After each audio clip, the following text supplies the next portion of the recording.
दोस्तों, क्या आप जानते हो फाइनेंशियल वर्ल्ड के रिच डैड कहे जाने वाले रॉबर्ट कियोसाकी खुद एक पुअर फैमिली से बिलोंग करते थे। अपनी लाइफ में उन्होंने कई उतार चढ़ाव देखे, उनके कई आइडिया से उन्हें फेलियर भी मिला, पर उनके एक्सपीरियंस और उनके रिच डैड के सही गाइडेंस की वजह से उन्हें सक्सेस मिली गई। और अपनी वो स्टोरीज और गाइडेंस रॉबर्ट हमें अपनी लिखी हुई किताबों में बताते हैं, जिनको पढ़कर बहुत से बिजनेस और बहुत से इंडिविजुअल को फायदा हुआ है। तो आज के इस वीडियो में हम आपके लिए रॉबर्ट कियोसाकी की लिखी 4 बुक्स से कुछ इंपॉर्टेंट फाइनेंशियल नॉलेज लेकर आए हैं। साथ ही आपको मैं रॉबर्ट कियोसाकी के एक इंटरव्यू से ऐसी बात बताने वाला हूँ जो फाइनेंस को लेकर आपके पॉइंट ऑफ व्यू को ही बदल देगी। तो इसलिए वीडियो के एंड तक जरूर बनी रहिएगा। तो सबसे पहली बात करते हैं रिच डैड पुअर डैड की। दोस्तों, इस पर आपने न जाने कितने वीडियोस देखे होंगे, कितने ही ब्लॉग्स पढ़े होंगे, और आज इस बुक का बेसिक आइडिया समझने के लिए मैं आपको रॉबर्ट के बचपन की एक स्टोरी बताता हूँ। तो दोस्तों, रॉबर्ट के डैड एक गवर्नमेंट स्कूल टीचर थे, यानी पुअर डैड, और वही उनके दोस्त माइक के पिता एक एंटरप्रेन्योर थे, यानी रिच डैड थे। तो जब रॉबर्ट अपने रिच डैड के पास फाइनेंशियल नॉलेज लेने गए तो उनके रिच डैड ने उनसे कहा कि मैं तुम्हें फाइनेंशियल नॉलेज जरूर दूंगा, पर कभी पैसे नहीं दूंगा। ऐसा उन्होंने क्यों कहा, ये हम बुक नंबर 2 की समरी में समझेंगे। पर जब भी रॉबर्ट अपने दोस्त माइक के घर जाते, उनके रिच डैड उन्हें एक गेम खिलाते जिसका नाम था मोनोपोली। अब एक 9 साल के बच्चे को और क्या ही समझ आता। तो जब भी रॉबर्ट उनसे पूछते कि आप मुझे मनी की नॉलेज कब दोगे, तो रिच डैड बोलते कि तुम्हें क्या लगता है मैं और क्या कर रहा हूँ। रॉबर्ट कंफ्यूज हो गए। वो सोचने लगे कि मोनोपोली खेलकर कोई रिच कैसे बन सकता है। तब उनके रिच डैड ने बताया कि हर इंसान का पैसा कमाने का यही तरीका होना चाहिए, 3 green houses and 1 red hotel, monopoly game की तरह, जिसमें अगर आप 3 ग्रीन हाउसेज और एक रेड होटल एक्वायर कर लिया तो आप जीत जाते हो। और उस समय तो रॉबर्ट को ये बात कुछ खास समझ नहीं आई, पर 2 साल बाद उनके रिच डैड उन्हें एक लैंड एरिया पर लेकर गए, जहां पर वो 3 प्रॉपर्टीज यानी ग्रीन हाउसेज एक्वायर कर चुके थे, और अब वो मोनोपोली जीतने से सिर्फ एक ही होटल दूर थे। और जब 19 साल की एज में रॉबर्ट न्यूयॉर्क से हुवाई पहुंचे, यानी 10 साल बाद, तो उन्होंने विकी बीच पर एक सबसे बड़ा होटल देखा, जिसको उनके रिच डैड ने एक्वायर कर लिया था। तो दोस्तों, rich dad poor dad book से हमें 3 बातें सिखाती है। पहली, acquire assets and create more assets. दोस्तों, एक हार्ड वर्किंग इंसान होना एक अच्छी बात है, पर हार्ड वर्क करके भी आप फाइनेंशियली फ्री ना हो, ये ज्यादा बुरा है। रॉबर्ट के पुअर डैड एक गवर्नमेंट टीचर थे। वो अपना टाइम देते थे दूसरों के एसेट्स बिल्ड करने में, दूसरों के ड्रीम्स को पूरा करने में। वहीं उनके रिच डैड का मानना था कि हमें ज्यादा से ज्यादा एसेट्स एक्वायर करने चाहिए, जिससे हम खुद बिना कुछ काम किए भी अपने लिए वेल्थ जनरेट कर पाएं और एक एसेट से कमाए हुए पैसों से दूसरे एसेट एक्वायर करें। Number 2, use debt as a lever. दोस्तों, डेट 2 तरह के होते हैं, एक बैड डेट और एक गुड डेट। एक हाई एंड एम्प्लॉय या कॉलेज स्टूडेंट को लोन लेने या क्रेडिट कार्ड की जरूरत तब पड़ती है जब उसे कोई हाई मेंटेनेंस घर लेना हो, या कोई महंगी गाड़ी लेनी हो, या महंगा आईफोन, और इस पर्पस से लिया गया डेट कहलाता है बैड डेट। लेकिन अगर कोई बिजनेस शुरू करने के लिए, एक रेंटल या कमर्शियल प्रॉपर्टी खरीदने के लिए, या किसी एक्सपेरिमेंटेशन के लिए लिया गया डेट कहलाता है गुड डेट।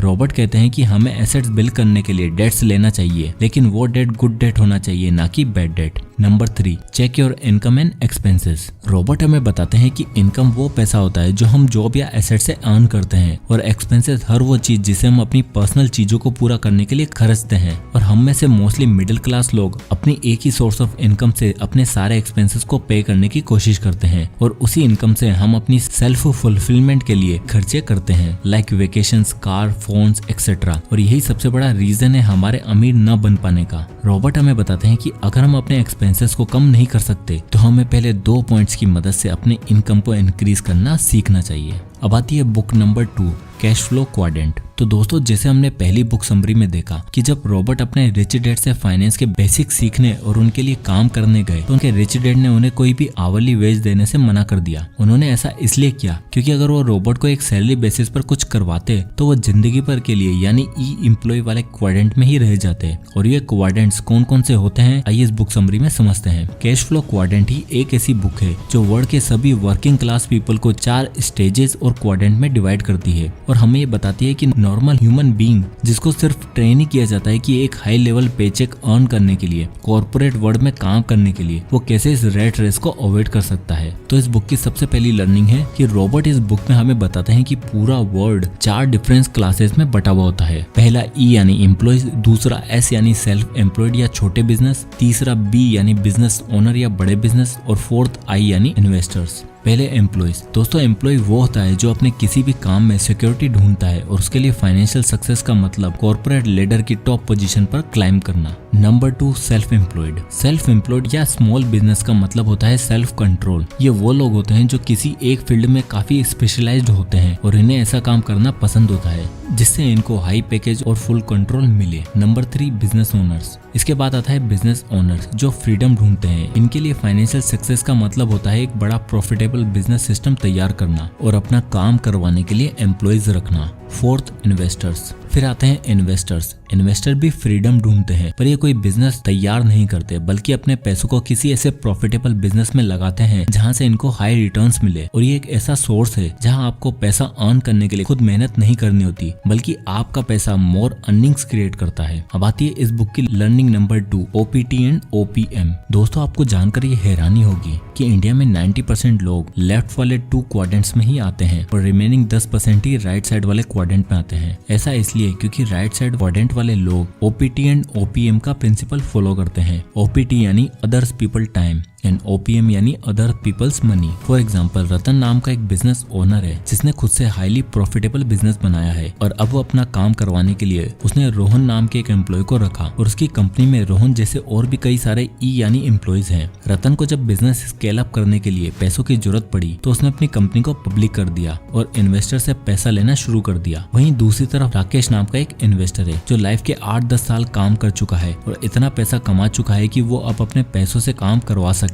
राकेश एक ऐसी फाइनेंशियल फ्री लाइफ जीना चाहता है जहां उसे खुद का नहीं बल्कि दूसरों के काम करने से प्रॉफिट मिले और इसलिए राकेश ने अपने पैसे रतन की कंपनी में इन्वेस्ट कर दिए और बिना कुछ काम किए हर 3 महीने पर डिविडेंड के रूप में एक फिक्स्ड इनकम मिलती रहती है। तो दोस्तों, रतन और राकेश जैसे लोगों के सक्सेसफुल होने का यही सबसे बड़ा रीजन होता है कि वो OPT एंड OPM के कॉन्सेप्ट को सही से फॉलो करते हैं। पर ऐसा क्यों है कि एक एम्प्लॉय या सेल्फ एम्प्लॉयड इंसान इतनी स्पेशलाइज्ड नॉलेज लेने के बावजूद भी फाइनेंशियल फ्री नहीं हो पाते? तो ये समझने के लिए चलते हैं अपनी 3rd बुक समरी और जिसका नाम है why a student works for C student. दोस्तों, न जाने हमें कितने ऐसे एग्जाम्पल देखे होंगे, चाहे वो टीवी में हो या फिर रियल लाइफ में, जिसमें एक ऐसा स्टूडेंट जो हमेशा मेहनत करता है, क्लास में फर्स्ट आता है, ए लिस्ट की कैटेगरी में आता है, बड़ा होने के बाद वो अपनी ही क्लास के एक ऐसे स्टूडेंट की कंपनी में काम कर रहा होता है जो ना ही पढ़ाई में ज्यादा अच्छा था और ना ही किसी एक्टिविटी में, यानी एक C क्लास स्टूडेंट की कंपनी में। पर ए स्टूडेंट जिसने हमेशा से मेहनत की होती है उसके साथ ही ऐसा क्यों होता है? तो इस बुक समरी में मैं कुछ ऐसे पॉइंट्स आपको बताने वाला हूँ कि क्यों हार्डवर्क करने के बावजूद एक ए स्टूडेंट गरीबी रह जाता है, वहीं एक C स्टूडेंट स्मार्ट वर्क करके अमीर बन जाता है। Reason number 1, money makes you a bad person.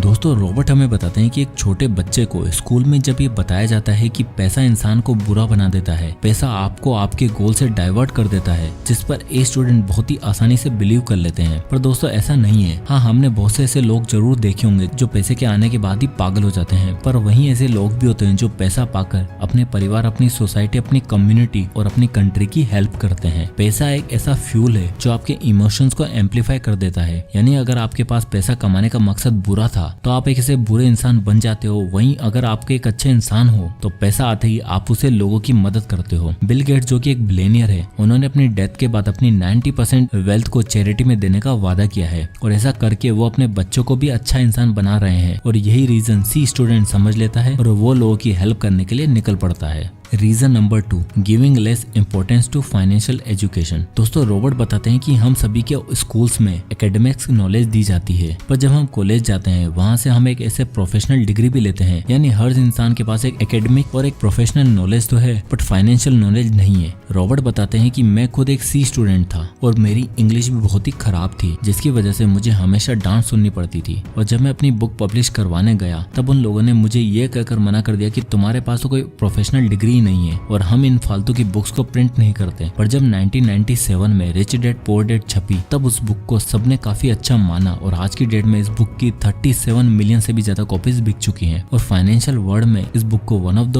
Best financial book माना जाता है। रॉबर्ट का कहना है कि मैं जानता हूँ उन सबने मेरी बुक्स क्यों रिजेक्ट करी, क्योंकि वो सारे खुद एक A स्टूडेंट थे। अब आती है book number 4, retire young retire rich. दोस्तों, रिटायर यंग रिटायर रिच एक ऐसी बुक है जो हमें सिखाती है कि कैसे हम कम काम करके ज्यादा पैसा अर्न कर सकते हैं और 50 साल या 60 साल नहीं बल्कि 35 की एज में भी रिटायरमेंट ले सकते हैं। तो ये सब कैसे पॉसिबल है? दोस्तों, पहले हमने जिन 3 बुक्स को समझा, उन तीनों बुक्स के कुछ की आइडियाज को फॉलो करके हम अर्ली और रिच रिटायरमेंट ले सकते हैं। इसके लिए रॉबर्ट हमें कहते हैं कि आपको सबसे पहले 3rd क्वाड्रेंट में जाना होगा, यानी अपने लिए हाई प्रॉफिटेबल बिजनेस बिल्ड करना होगा जिससे आपके रिटायर होने के बाद भी कंपनी आपके नाम पर चले और आपको इनकम मिलती रहे। सेकंड, रॉबर्ट कहते हैं कि बिजनेस के साथ हमें कमर्शियल या रेजिडेंशियल प्रॉपर्टीज भी एक्वायर करनी चाहिए जिससे हमें जिंदगी भर एक पैसिव इनकम सोर्स मिलता रहेगा इन फॉर्म ऑफ रेंट। और ऐसा करने के लिए हम डेट भी ले सकते हैं, पर ध्यान रहे सिर्फ गुड डेट्स, बैड डेट्स नहीं। नंबर 3, रॉबर्ट कहते हैं कि अगर आपको अर्ली रिटायरमेंट लेनी है तो आपको एक से ज्यादा इनकम सोर्स क्रिएट करने होंगे। कुछ ऐसे न्यू स्किल्स और टेक्निक्स सीखनी होगी जो आपको फ्यूचर में कंपाउंड ग्रोथ दे। जिसका सबसे बढ़िया तरीका वो मानते हैं इन्वेस्टिंग को।